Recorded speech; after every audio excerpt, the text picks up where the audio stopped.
Эксгумация Фаринелли могла бы и не произойти. Для начала немного хронологии. Еще в середине прошлого века ученые не знали, где находятся его останки. В их распоряжении имелись данные, что Фаринелли скончался в 1782 году и был похоронен на кладбище церкви монахов-капуцинов в Болонье, но недолго покоился там. Наполеоновские войска во время итальянского похода разрушили церковь и кладбище. Потому настоящей сенсацией стало заявление итальянских ученых: «Мы нашли могилу Фаринелли», сделанное ими в 1995 году. Почти детективное расследование с тщательным изучением документов привело их к выводу: останки Фаринелли перезахоронены в могиле его внучатой племянницы на кладбище Чертоза в Болонье. Спустя 10 лет, в 2005 году, идея эксгумации останков певца была озвучена Центром изучения Фаринелли. Намечались следующие исследовательские цели: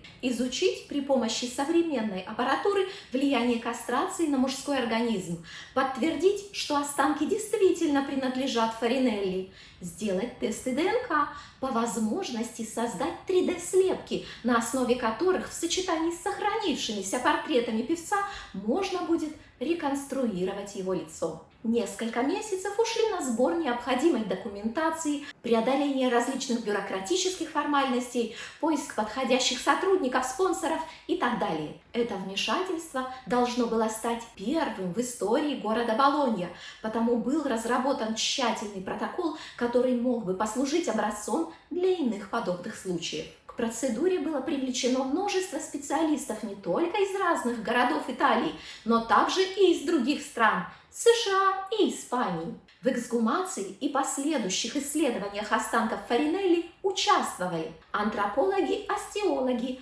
медики, судмедэксперты, историки, биографы фаринеллисты, инженеры и даже специалисты по древесной стружке и пыли. Эксгумация состоялась в 6:30 утра 12 июля 2006 года. Вскрыв захоронение, ученые обнаружили, что останки Фаринелли буквально свалены в кучу на краю могилы. Предсказуемо, они оказались в довольно плохом состоянии и имели множество повреждений, по всей видимости, от предыдущего перезахоронения. Но все же этого было достаточно для проведения намеченных исследований, поскольку были сохранены значительные фрагменты челюсти, ног, ребер, черепа.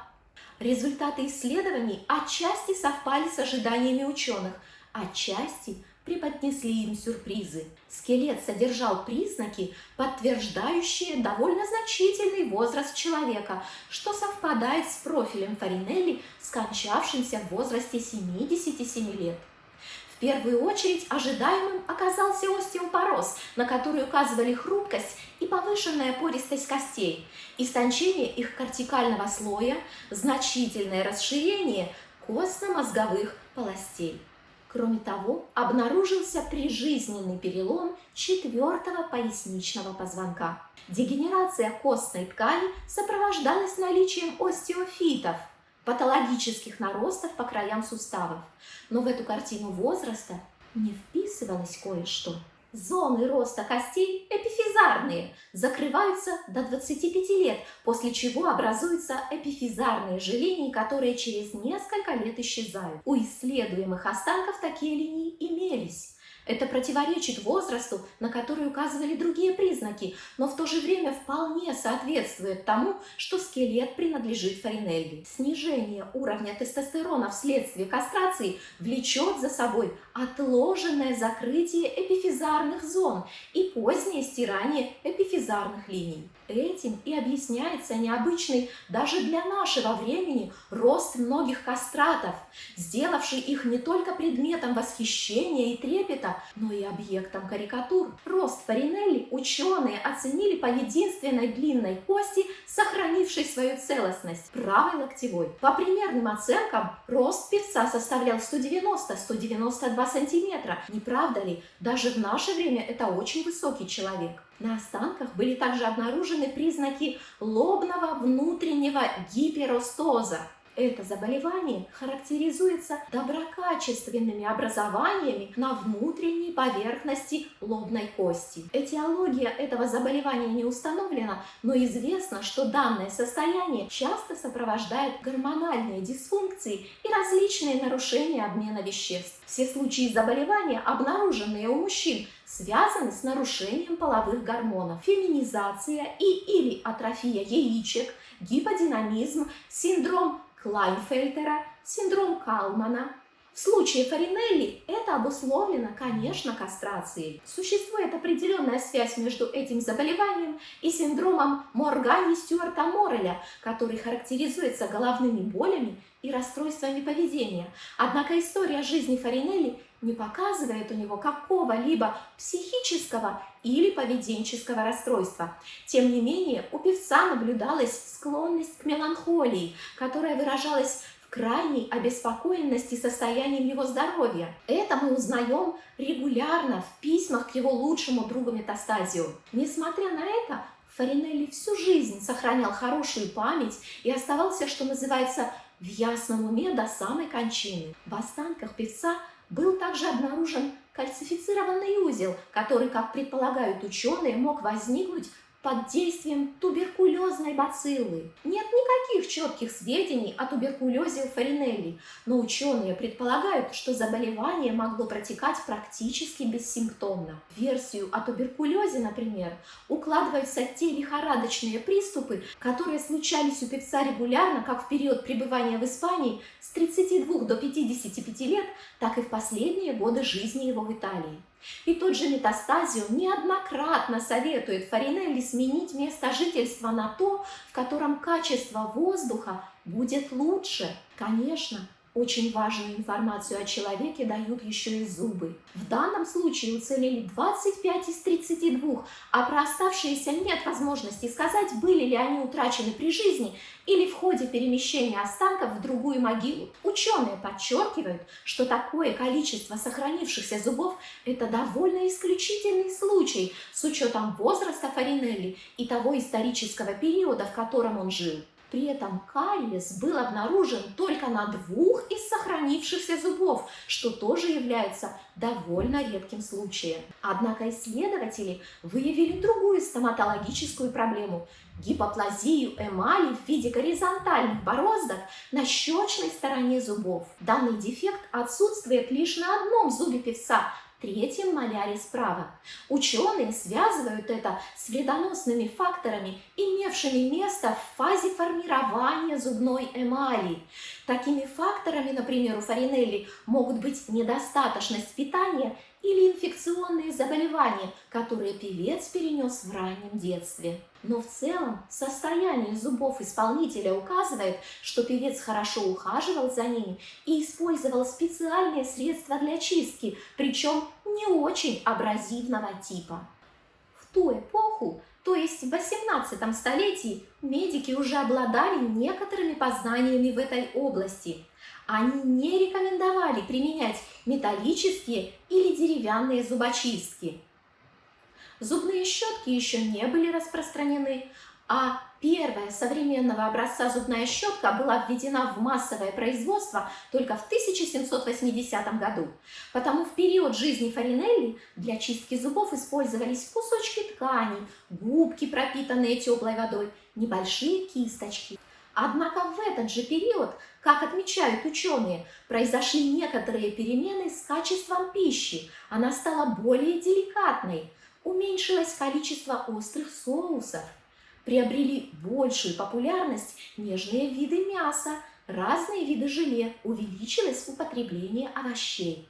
Естественно, это относится к рациону высших классов, к которому принадлежал, кстати, и Фаринелли, добившийся не только мировой славы как певец, но и заслуживший совершенно особенное признание и влияние при испанском дворе. На пенсию он отправился, будучи крайне состоятельным человеком, и фактически всю взрослую жизнь питался в противоположность юным своим годам очень изысканно.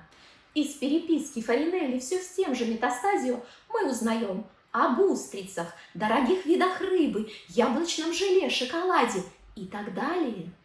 Подобная деликатная пища требовала тщательного пережевывания, потому зубы певца не имеют значительного износа и большого количества сколов. Но тот износ, который имеется, указывает на интересную деталь. На нижних центральных резцах и клыках почти полностью стертая эмаль и оголен дентин. Это сочетается с сильным износом шеек верхних резцов с лингвальной стороны. Получается, что нижняя челюсть была как бы запавшей, а верхний край ее зубов постоянно терся о шейки зубов верхней челюсти.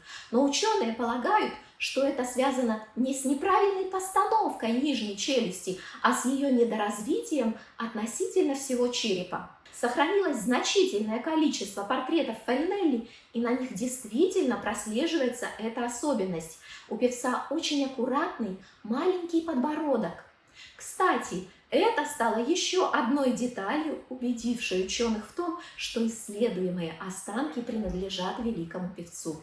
Такая недоразвитая челюсть, по их мнению, это одно из последствий аномального развития костей в результате кастрации. Ученые также предположили, что этот дефект мог привести к сужению носовых полостей в том числе, что побуждало к дыханию через рот. Эта цепочка наблюдений привела ученых к еще одному выводу. Степень пережеванности пищи напрямую связана с эффективностью ее переваривания. У тех, кто недостаточно пережевывает, отмечается большее количество желудочно-кишечных проблем.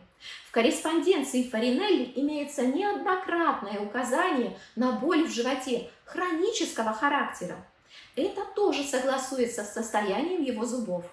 Итак, ученые пришли к выводу, что эксгумированные останки с крайне высокой степенью вероятности принадлежат великому певцу. Несмотря на то, что эксгумация состоялась в 2006 году, ее относительно развернутые результаты были представлены общественности лишь в ходе конференции «Il Farinelli Ritrovato», вновь обретенный Фаринелли, в 2012 году.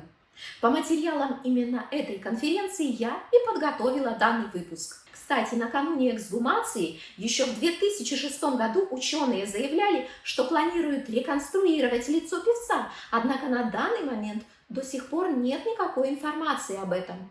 Но ученые исполнили другое обещание.